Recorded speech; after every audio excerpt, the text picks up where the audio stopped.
ایاز صادق صاحب کو وزیر قانون کا اضافی قلمدان مل گیا. اس سے پہلے وہ اقتصادی امور چلا رہے تھے, وزارت اقتصادی امور چلا رہے تھے. دور دور تک ان کا وزارت قانون سے کسی قسم کا کوئی تعلق نہیں, لیکن کچھ تعلق ہے. وہ تعلق بڑا مزیدار ہے, وہ آپ کو بتانا ہے. نون لیگ کے اپنے حلقے, قریبی حلقے شدید قسم کی زبردست کر رہے ہیں اس وقت. جو بستی ہو رہی ہے نا, تھوڑا سا سیریس حلقہ بھی جو ہے نون لیگ کی, کہ یہ کیا آپ نے چس کرائی ہے, یہ کیا کیا آپ نے, اتنی تنقید, کس بندے کا کوئی تعلق ہی نہیں ہے وزارت قانون سے, آپ نے اس کو وزارت قانون دے دی ہے. سوشل میڈیا کا جس طرح بیڑا غرق کیا گیا نون لیگ کا, اسی طرح آپ نے وزارت قانون کا بھی بیڑا کرنا. ان بیچاروں کو سمجھ نہیں ہے, پڑھے لکھے لوگ ہیں, اتنی سمجھ نہیں ہے, وہ میں ابھی ان کو بتا دیتا ہوں. بلکہ ڈیمانڈ کر رہے ہیں, بھائی مشیر رکھا آپ نے عرفان قادر کو, لڑائی کے لیے رکھا تھا صرف عدالت کے ساتھ, ان کو وزیر قانون بنا دے. مگر نہیں, اعتبار ان کو کسی چیز کا نہیں ہے نا.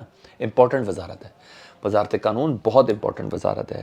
عدلیہ سے اس کا لنک ہوتا ہے, میل ملاقات ہوتی ہے, گفتگو ہوتی ہے, لیگل ہے, یہ آئینی ہے یہ وزارت.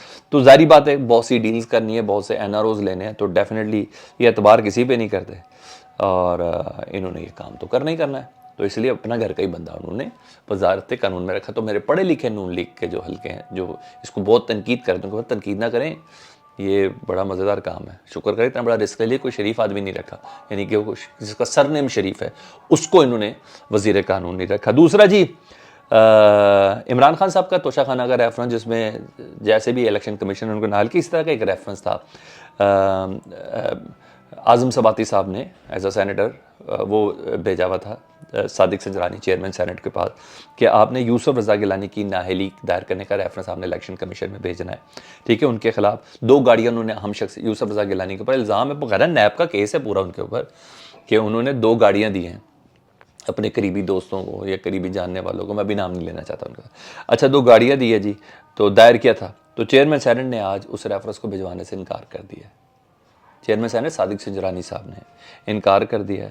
یہ تو آپ کو بھی پتہ ہے صادق سنجرانی صاحب کس کے بندے ہیں, یہ آپ کو بھی پتہ ہے. مائک شائک یاد ہے نا, پوڈیم کے اندر سے جو نکلے تھے ووٹ ڈالتے ہوئے, کیمرہ اور مائک, ہاں جی, تو وہ کس کا بندہ ہے, کہاں سے لائے گئے, یہ سب آپ کو پتہ ہے. اچھا, اور ہاں, پہلے صادق سنجرانی صاحب کو تھریٹ بھی کیا گیا ہے کچھ ہفتوں پہلے, کہ آپ کے خلاف تحریک عدم اعتماد لے کے آ رہے ہیں. تو بیچارے کو پہلے تھریٹ کیا گیا, اور آج اپنے حق میں فیصلہ کروا لیا. گیم سمجھ آئی آپ کو؟ ایسے ہوتی ہے حکومت, ایسے کرنی ہے حکومت ہم لوگوں نے. جی ہاں, کچھ نہیں بدلا, ہمارا کچھ نہیں بدلا. اچھا جی, ادھر بھی ابھی سن لیں, 7-8 مہینے سے گورنر کوئی نہیں ہے کے پی کے میں. آج فیصلہ ہو گیا جی, قرہ نکل گیا جی, بندر بانٹ چل رہی ہے نا, پاکستان کا مال کھانا ہے, پاکستانیوں کا مال کھانا جی. پی ڈی ایم کے پلیٹ فارم سے گورنر کے پی کے کا فیصلہ ہو گیا. اب یہ کے پی کے کا گورنر کا فیصلہ جے یو آئی کو ملا ہے. جے یو آئی جس کو سپورٹ کر رہے ہیں مسلم لیگ نون, اے این پی کے نمائندوں کو سپورٹ کر لی تھی پیپلز پارٹی. تو بہرحال جے یو آئی مولانا صاحب کے سمدھی صاحب کو گورنر کے پی کے لگانے کا فیصلہ کر لیا گیا ہے. لیکن ایسے تھوڑی اے این پی کو چھوڑا گیا ہے.